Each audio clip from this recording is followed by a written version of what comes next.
یہ کہانی ایک ایسی سرزمین کی ہے جو ہزاروں سال کی تہذیب، عظمت اور مزاحمت کی علامت ہے۔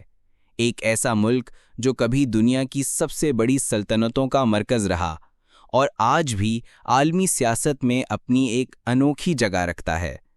یہ ہے ایران، جسے کبھی فارس کہا جاتا تھا، جہاں کے بادشاہ خود کو دنیا کا حکمران سمجھتے تھے اور جہاں کی سرزمین پر پیدا ہونے والے خیالات، جنگیں اور انقلاب آج بھی دنیا۔ اگر آپ کو ویڈیو پسند آئے تو چینل کو سبسکرائب ضرور کریں، ویڈیو کو لائک کریں اور کامنٹس میں اپنی رائے کا اظہار کریں۔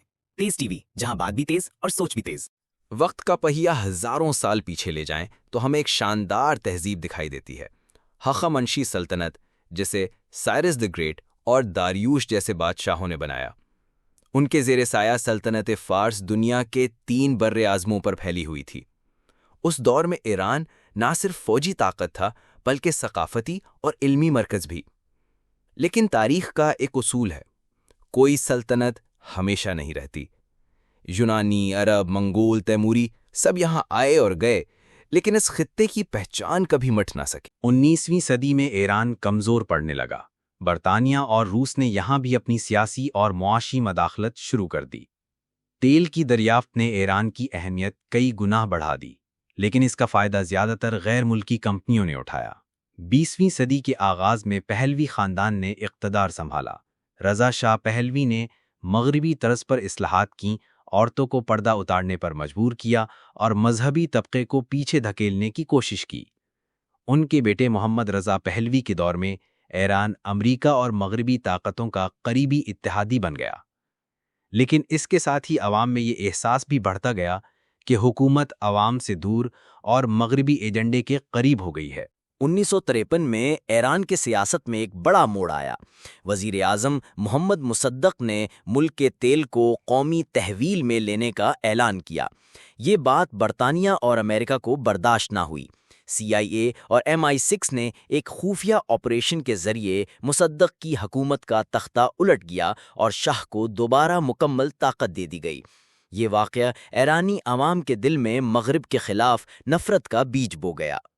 1970 کی دہائی تک شاہ کا ایران ظاہری طور پر خوشحال تھا، جدید عمارتیں، تیز معیشت اور مغربی دنیا سے قریبی تعلقات۔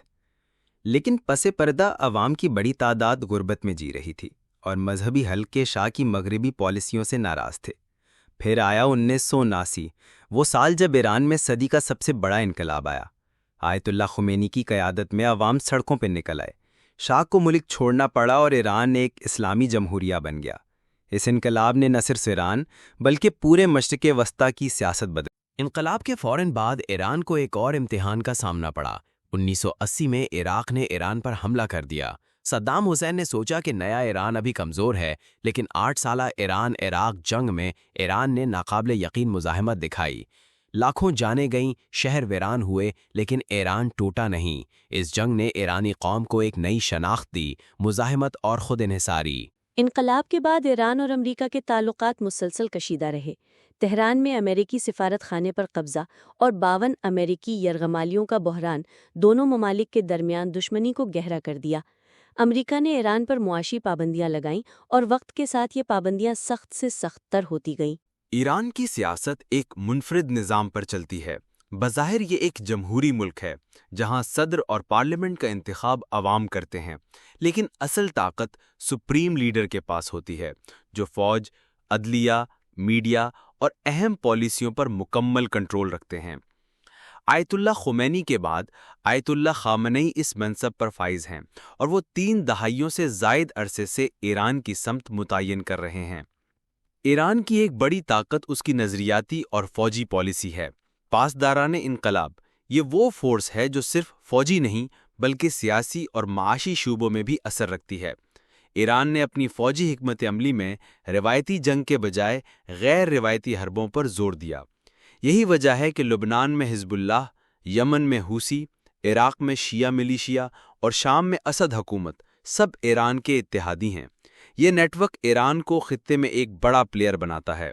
ایران کی معیشت کا سب سے بڑا سہارا اس کا تیل اور گیس ہے، لیکن مغربی پابندیوں نے اس شعبے کو شدید نقصان پہنچایا ہے۔ پھر بھی ایران نے چین، روس اور دیگر ممالک سے تعلقات بڑھا کر پابندیوں کا توڑ نکالنے کی کوشش کی ہے۔ چین کے ساتھ 25 سالہ اسٹریٹجک معاہدہ، روس کے ساتھ دفاعی تعاون اور ایشیائی مارکیٹس تک رسائی کی کوشش، یہ سب ایران کی خارجہ پالیسی کے اہم ستون ہیں۔ لیکن اندرون ملک حالات آسان نہیں۔ مہنگائی، بے روزگاری اور کرپشن عوام کو تنگ کر رہی ہے۔ خاص طور پر خواتین کے حقوق کا مسئلہ بین الاقوامی میڈیا میں نمایاں رہتا ہے۔ 2022 میں مہسا امینی کی ہلاکت نے پورے ملک میں احتجاج کی لہر دوڑا دی۔ ہزاروں لوگ سڑکوں پر نکلے، حکومت نے سخت کریک ڈاؤن کیا اور دنیا نے ایک بار پھر ایران کو انسانی حقوق کے کٹگرے میں کھڑا کر دیا۔ ایران کے ایٹمی پروگرام نے بھی دنیا میں ہلچل مچائی ہے۔ تہران کا دعویٰ ہے کہ اس کا پروگرام پرامن مقاصد کے لیے ہے، لیکن مغربی ممالک کو خدشہ ہے کہ ایران ایٹمی ہتھیار بنانا چاہتا ہے۔ 2015 میں ایران نے امریکہ اور دیگر عالمی طاقتوں کے ساتھ جوہری معاہدہ کیا، لیکن 2018 میں صدر ٹرمپ نے اس معاہدے سے نکل کر دوبارہ سخت پابندیاں لگا دیں۔ اس کے بعد سے ایران اور مغرب کے تعلقات مزید کشیدہ ہو گئے۔ آج ایران ایک ایسے موڑ پر کھڑا ہے جہاں اس کی پالیسیاں نہ صرف خطے بلکہ دنیا کی سیاست کو بھی متاثر کرتی ہیں۔ ایک طرف اس کا مزاحمتی بیانیہ ہے جو اسے مغرب کے سامنے ڈٹنے والا ملک بناتا ہے، دوسری طرف اس کے اندرونی مسائل ہیں جو عوام کی زندگی کو مشکل بنا رہے ہیں۔ ایران کی قیادت کہتی ہے کہ وہ کسی کے دباؤ میں نہیں آئے گی، لیکن حقیقت یہ ہے کہ معاشی دباؤ اور عوامی بے چینی بڑھتی جا رہی ہے۔ یہ وہ ملک ہے جو ہزاروں سال سے اپنی شناخت بچائے ہوئے ہے۔ نہ یونانی اسے مکمل طور پر جیت سکے، نہ منگول، نہ برطانوی، نہ ہی جدید سپر پاورز۔ یہ زمین ہر دور میں اپنی مرضی کا فیصلہ خود کرتی آئی ہے۔ سوال یہ ہے کہ آنے والے وقت میں ایران کس سمت جائے گا؟ کیا یہ عالمی سیاست میں مزید مضبوط ہوگا یا اندرونی مسائل اسے کمزور کر دیں گے؟ ایک بات طے ہے، ایران کی کہانی ختم نہیں ہوئی، اور جب تک یہ قوم اپنی مٹی سے جڑی ہے، دنیا اسے نظر انداز نہیں کر سکتی۔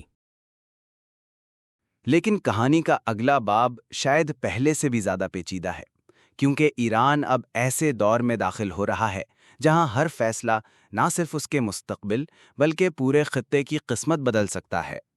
ایک طرف طاقتور اتحادیوں کی تلاش، دوسری طرف دشمنوں کے گھیرے میں آنا۔ یہ وہ کھیل ہے جس میں ایک غلط قدم برسوں کی محنت کو برباد کر سکتا ہے۔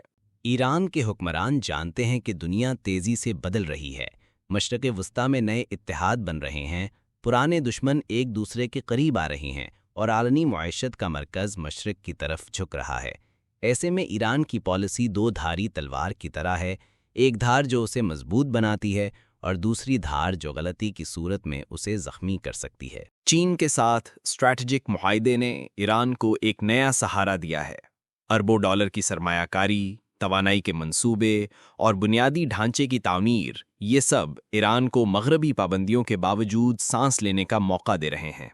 روس کے ساتھ فوجی اور اقتصادی تعلقات بھی بڑھ رہے ہیں۔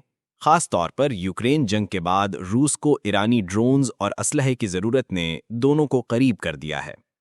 لیکن یہ تعلقات ایران کو مغرب کی نظر میں اور بھی مشکوک بنا دیتے ہیں۔ دوسری طرف خلیجی ممالک میں حالات بدل رہے ہیں۔ سعودی عرب اور ایران کے تعلقات دہائیوں کی کشیدگی کے بعد بہتر ہونا شروع ہوئے ہیں۔ چین کی سازشی سے سفارتی تعلقات بحال ہوئے، لیکن یہ سوال اب بھی موجود ہے کہ کیا یہ دو بڑے علاقائی حریف واقعی دیر پا امن قائم کر پائیں گے یا یہ صرف وقتی مفاہمت ہے؟ کیونکہ یمن، شام اور لبنان میں دونوں کی پالیسی اب بھی ایک دوسرے کے خلاف ہے۔ ایران کے لیے سب سے بڑا چیلنج شاید اس کے اپنے عوام ہیں۔ نئی نسل انقلاب کے نعرے کے ساتھ نہیں پلی، بلکہ انٹرنیٹ، سوشل میڈیا اور دنیا کے کھلے دروازوں کے ساتھ پلی ہے۔ یہ نوجوان نہ صرف معیشت میں بہتری چاہتے ہیں بلکہ سماجی آزادی بھی۔ خواتین کے حقوق، اظہار رائے کی آزادی اور عالمی معیار کی زندگی، یہ وہ مطالبات ہیں جو حکومت کے لیے سب سے بڑا امتحان ہے۔ ایران کا ایٹمی پروگرام بھی اب ایک ایسے مقام پر ہے جہاں سے واپسی مشکل ہے۔ مغرب چاہتا ہے کہ ایران اپنی یورینیم کی افزودگی کم کرے، لیکن ایران کہتا ہے کہ جب تک اس پر اعتماد نہیں کیا جاتا، وہ اپنی صلاحیتوں سے پیچھے نہیں ہٹے گا۔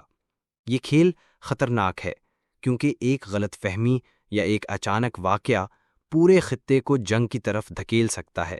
ایران کی طاقت اس کے وسائل میں ہے، تیل، گیس، معدنیات اور ایک ایسی افرادی قوت جو تعلیم یافتہ بھی ہے اور محنتی بھی۔ لیکن یہ طاقت اس وقت مکمل فائدہ دے سکتی ہے جب ملک عالمی منڈی میں کھل کر شامل ہو۔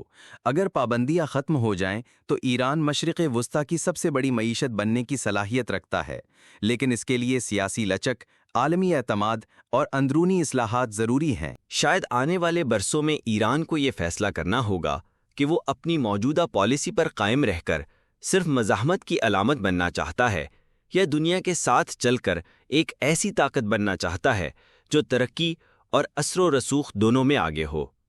تاریخ گواہ ہے کہ ایران نے ہر دور میں اپنی شناخت بچائی ہے، لیکن اب وقت ہے کہ یہ فیصلہ کرے صرف زندہ رہنا کافی ہے یا دنیا کی قیادت کرنا اس کا مقصد ہے۔ یہ کہانی ابھی ختم نہیں ہوئی، کیونکہ ایران کا اگلا قدم ہی طے کرے گا کہ آنے والی نسلیں اسے کس نام سے یاد کریں گی، ایک تنہا مزاحمت کار کے طور پر یا ایک ایسی طاقت کے طور پر جس نے خود کو بدل کر دنیا کو بدل دیا۔